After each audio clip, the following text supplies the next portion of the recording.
Hello दोस्तों, कैसे हैं आप सब। आई होप आप सब स्वस्थ होंगे, मस्त होंगे और प्रिपरेशन बहुत जोरों से कर रहे होंगे।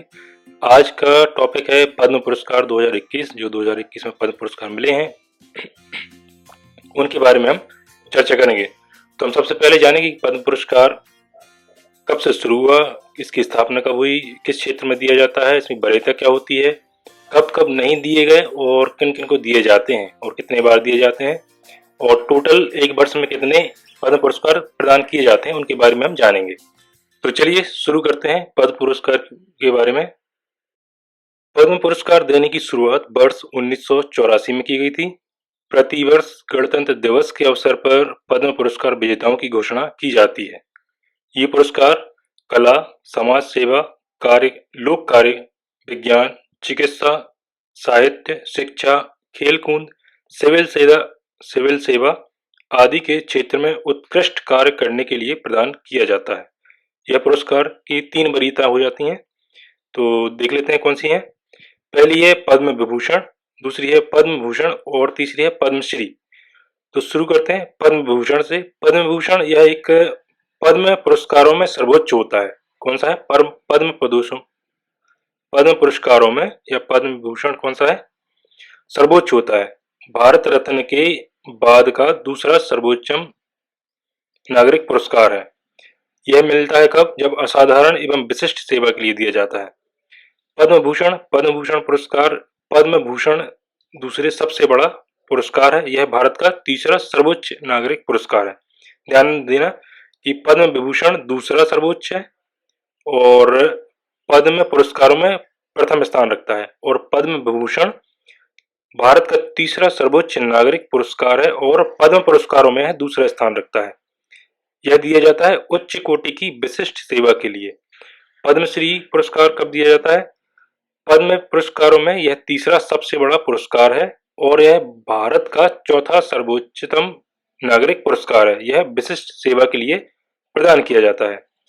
अब जान लेते हैं कि ये कब दिया गया, कब नहीं दिया गया। तो वर्ष 2078, 89 तथा 93 से 97 के दौरान थोड़े से अंतराल को छोड़कर यह पुरस्कार प्रत्येक वर्ष गणतंत्र दिवस पर घोषित किए जाते हैं।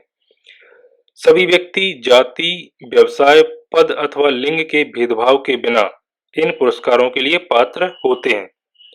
सरकारी कर्मचारी जैसे डॉक्टर और वैज्ञानिक को छोड़कर एवं सार्वजनिक क्षेत्र उपक्रम में कार्य कर रहे कर्मचारी इन पुरस्कारों के लिए पात्र नहीं होते हैं। ये पुरस्कार सामान्यतः मरणोपरांत प्रदान किए जाते हैं तथा अत्यधिक पात्र मामलों में सरकार मरणोपरांत पुरस्कार प्रदान करने पर भी विचार कर सकती है। यदि सम्मानित किए जाने के लिए प्रस्तावित व्यक्ति का निधन हाल ही में अर्थात उस वर्ष के गणतंत्र दिवस से 1 वर्ष पूर्व की अवधि के भीतर हुआ हो, जिस पर उक्त पुरस्कार को घोषित किया जाना प्रस्तावित है। 1 वर्ष में प्रदान किए जाने वाले पुरस्कारों की कुल संख्या मरणोपरांत पुरस्कारों एवं विदेशियों को दिए जाने वाले पुरस्कारों को छोड़कर 120 से अधिक नहीं होती है। अब हम देखते हैं कि मध्य प्रदेश की कुछ हस्तियां जिन्हें पद्म पुरस्कार से सम्मानित किया गया 2021 में। तो सबसे पहले हैं श्रीमती दुर्गाबाई व्यास। इन्हें कला के क्षेत्र में पद्मश्री दिया गया था। तो इनके बारे में जानते हैं कि दुर्गाबाई व्यास जो है जिला डिंडोरी की निवासी हैं और दुर्गाबाई के चित्र जो है डिग्ना कला जो गौड़ प्रदार समुदाय के देवकुल पर आधारित है। इनकी सबसे चर्चित किताबों में से एक भीमायना है। इस किताब में आपने अपने अंबेडकर जी की जीवन शैली को दर्शाने की कोशिश की है। इन्होंने रानी दुर्गावती राष्ट्रीय सम्मान इनको जो है रानी दुर्गावती राष्ट्रीय सम्मान से भी नवाजा जा चुका है। अब देखते हैं डिग्ना कला क्या होती है। डिग्ना कला यह शादी विवाह और उत्सवों के मौकों पर घरों की दीवारों और फर्शों पर ज्यामिति पैटर्न के चित्रित करने की एक पारंपरिक कला है जिसे डिग्ना कला कहते हैं। नेक्स्ट है श्रीमती भूरीबाई जिन्हें कला के क्षेत्र में पद्मश्री से सम्मानित किया गया। ये भीम कला को अपनी चित्रकारी द्वारा नई पहचान दिलाने वाली झाबुआ की लोकप्रिय भील कलाकार हैं। श्रीमती भूरीबाई को पद्मश्री पुरस्कार 2021 से सम्मानित किया गया था। नेक्स्ट है श्रीमती सुमित्रा महाजन। इनके बारे में आप जानते ही होंगे। पूर्व लोकसभा अध्यक्ष, पूर्व सांसद, समाज के निचले तबके के कल्याण के लिए नए आयाम गढ़ने वाली जनसेवक इंदौर की श्रीमती सुमित्रा महाजन को पद्म भूषण पुरस्कार से सम्मानित किया गया। इंदौर को विश्व पटल पर एक अलग पहचान दिलाने में इनका योगदान अतुलनीय है, जिन्हें पद्म भूषण दिया गया। नेक्स्ट है श्री राम सहाय पांडे, इन्हें कला के क्षेत्र में पद्मश्री से सम्मानित किया गया। ये बुंदेलखंड के लोक कलाकार राम सहाय पांडे सागर जिले के निवासी हैं। इन्होंने राई जैसे परंपरागत नृत्य को मृदंग के साथ लयकारी देकर उसे एक नई पहचान दिलाई। राई नृत्य बुंदेलखंड अंचल का लोकप्रिय नृत्य है और राम सहाय पांडे ने जीवन भर राई नृत्य के लिए कार्य किया और एक मृदंग वादक के रूप में अपनी पहचान को अर्जित किया, जिन्हें पद्मश्री से सम्मानित किया गया। नेक्स्ट है श्री अर्जुन सिंह धुर्वे, इन्हें कला के क्षेत्र में पद्मश्री से सम्मानित किया गया। अर्जुन सिंह धुर्वे डिंडोरी जिला के बैगाचल क्षेत्र बनग्राम धुरकोटा के निवासी हैं। श्री धुर्वे बैगा परधोनी नृत्य के नृत्यकार हैं। कौन से हैं? धुर्वे बैगा परधोनी नृत्य के कलाकार हैं। वे बैगा जनजाति से संबंधित रखते हैं। वर्ष 1993 से 94 में उन्हें जनजातीय संप्रदा के कलात्मक संवर्धन विकास के लिए राज्य सरकार द्वारा तुलसी सम्मान से भी विभूषित किया गया।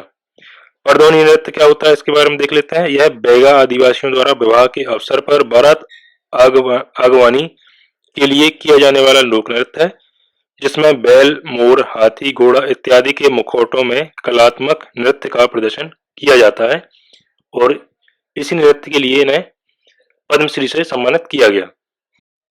नेक्स्ट है श्री अवध किशोर जड़िया, इन्हें साहित्य एवं शिक्षा के क्षेत्र में पद्मश्री से सम्मानित किया गया।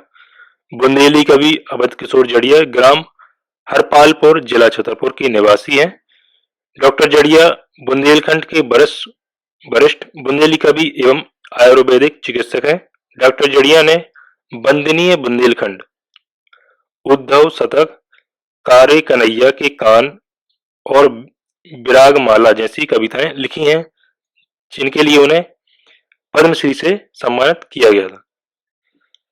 नेक्स्ट है डॉक्टर कपिल तिवारी, जिन्हें पद्मश्री पुरस्कार 2021 से सम्मानित किया गया। इन्होंने जनजातीय और लोक सांस्कृतिक कला रूपों और मौखिक साहित्य परंपरा के क्षेत्र में देश के प्रमुख अध्येताओं में से एक डॉक्टर कपिल तिवारी को साहित्य और शिक्षा के क्षेत्र में बहुमूल्य योगदान हेतु पद्मश्री पुरस्कार 2021 से सम्मानित किया गया है।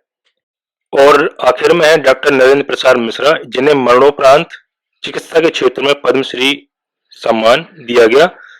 मध्य प्रदेश में चिकित्सा जगत के पितामह के रूप में मशहूर डॉक्टर एन.पी. मिश्रा का 5 सितंबर 2021 को निधन हो गया। ये भोपाल के निवासी थे। भोपाल गैस त्रासदी के समय डॉक्टर मिश्रा ने अपनी सूझबूझ से सैकड़ों पीड़ितों का इलाज किया था। डॉक्टर मिश्रा ने कार्डियोलॉजी पर एक किताब लिखी थी। इस किताब का नाम प्रोग्रेस एंड कार्डियोलॉजी है। इनका विमोचन तत्कालीन राष्ट्रपति डॉक्टर शंकर दयाल शर्मा और ब्रिटेन के युवराज के हाथों द्वारा किया गया था। Doctor NP. मिश्रा को चिकित्सा जगत का इंसाइक्लोपीडिया भी कहा जाता है और यही वजह है कि इन्हें चिकित्सा के क्षेत्र में पद्मश्री सम्मान दिया गया। ध्यान देने वाली बात यह है कि इन्हें मरणोपरांत पद्मश्री से सम्मानित किया गया है। आई होप आपको ये वीडियो पसंद आया होगा, तो उसे लाइक कीजिए, शेयर कीजिए, कमेंट कीजिए और चैनल को सब्सक्राइब कीजिए। मिलते हैं नेक्स्ट जानकारी के साथ।